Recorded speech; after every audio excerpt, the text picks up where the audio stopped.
is 'n hemel, wag as ons eendag huis te gaan. Daar is 'n duister huis wat ek voorberei. Daar in die hemel is hartseer en trane vir ewig verby. Daar is 'n hemel vir jou en vir my. Daar is 'n hemel vir jou en vir my.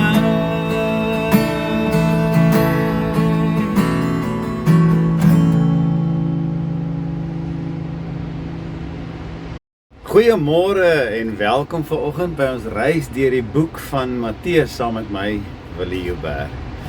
Vandag luister ons na Jesus as hy praat oor 'n dag wanneer hy die koring van die onkruid gaan skei.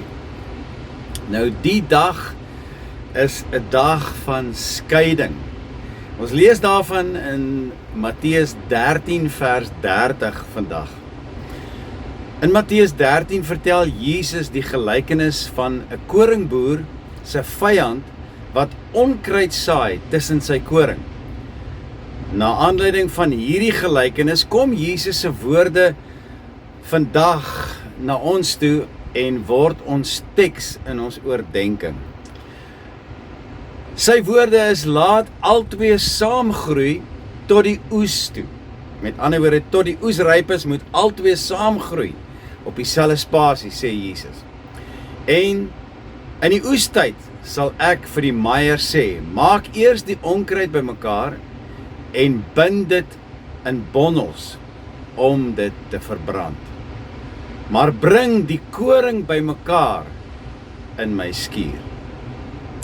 Nou Jesus wys vir ons vandag met hierdie gelykenis 'n baie diep geestelike beeld van die wêreld waarin ons leef. 'n Wêreld waar die goeie en die slegte is. Die rein en die bose. Die opregte en die ewel. Die kinders van God en die kinders van die vyand.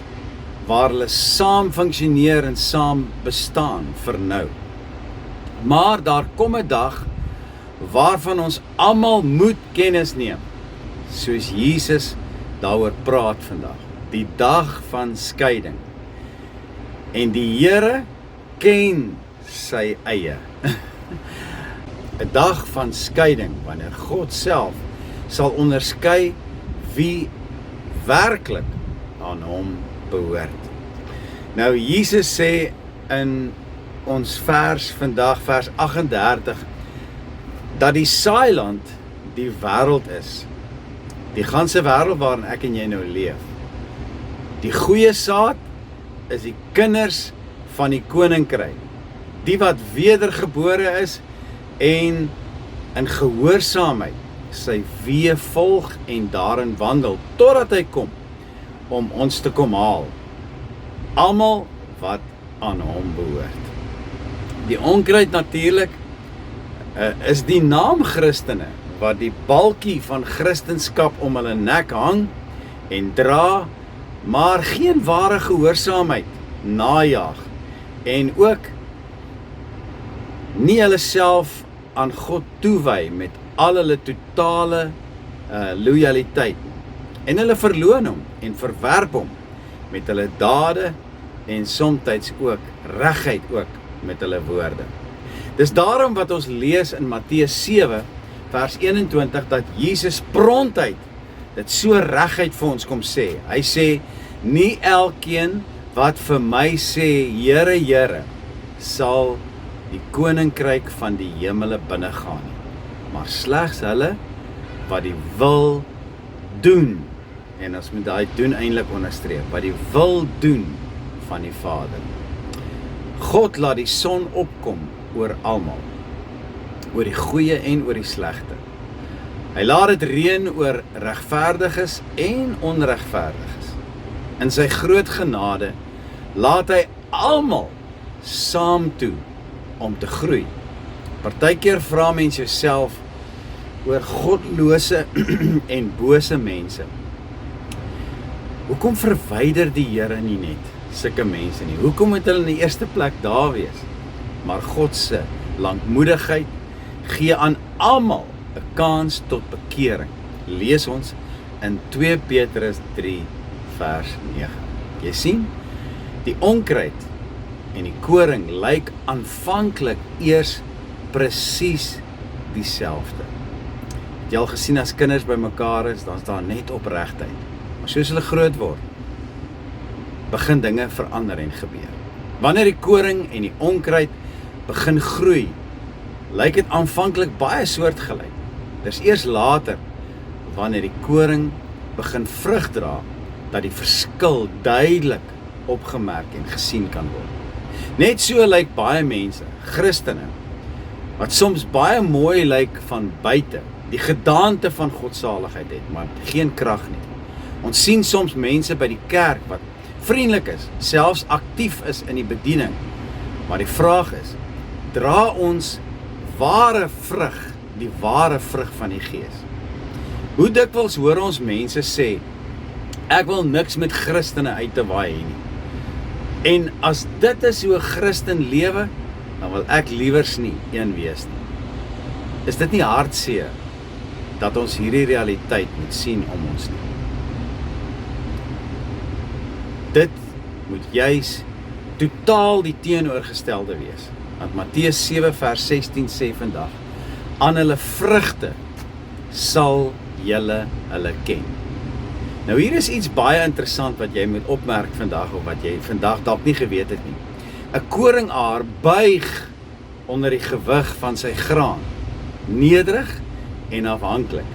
Onkruid daarenteen staan regop en sterk en hoogmoedig.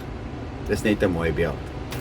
Ware kinders van God word geken aan hulle nederigheid, hulle liefde en hulle gehoorsaamheid aan die Here se gebooie. Jesus sê, die oes is die volëinding van die wêreld. Matteus 13 vers 39, wat ons vandag lees. Die oes is die volëinding van die wêreld. Die maaiers is die engele van God, wat die koring van die onkruid gaan skei. Daar kom 'n dag, wanneer die Here sal sê, dis nou genoeg. Die tyd is nou verstreke. Speeltyd is nou klaar.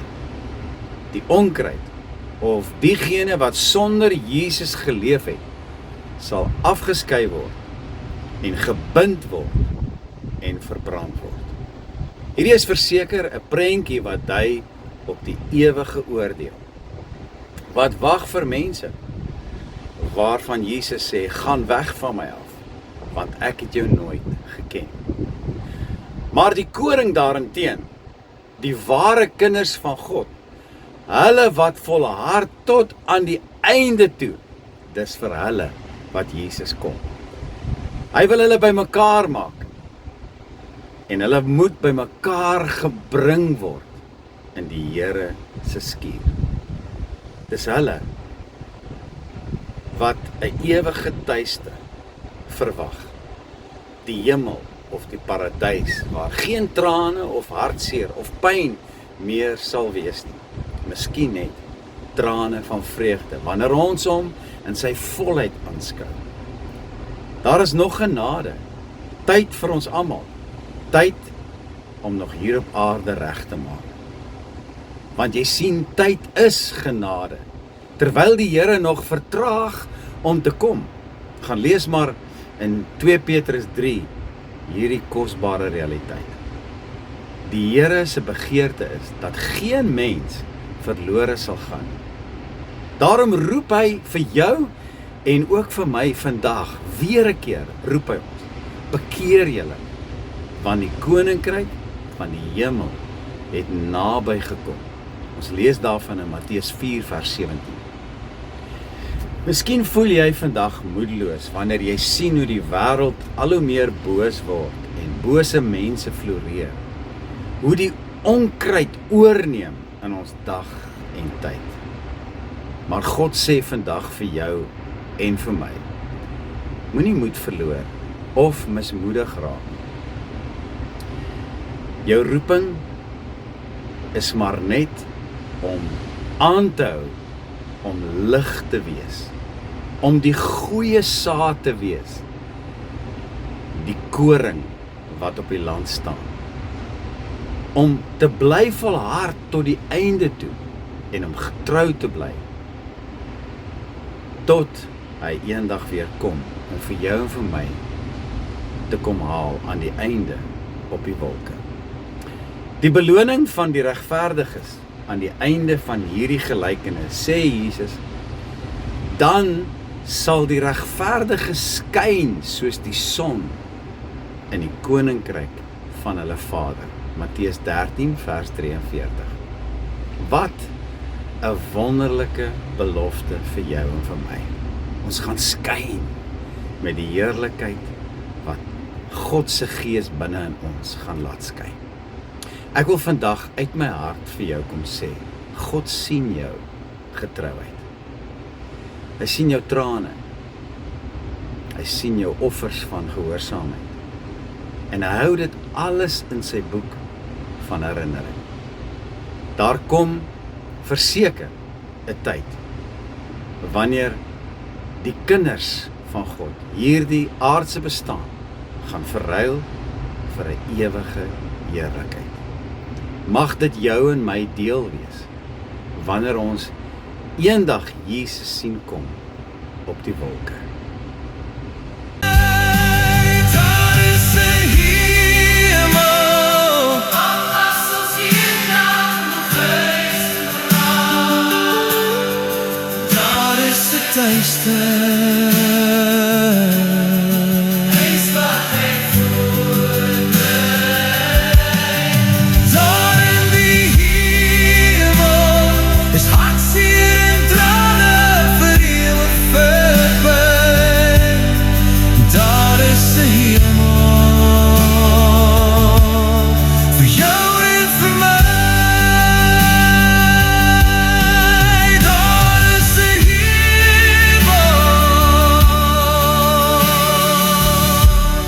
Voor jou en voor mij.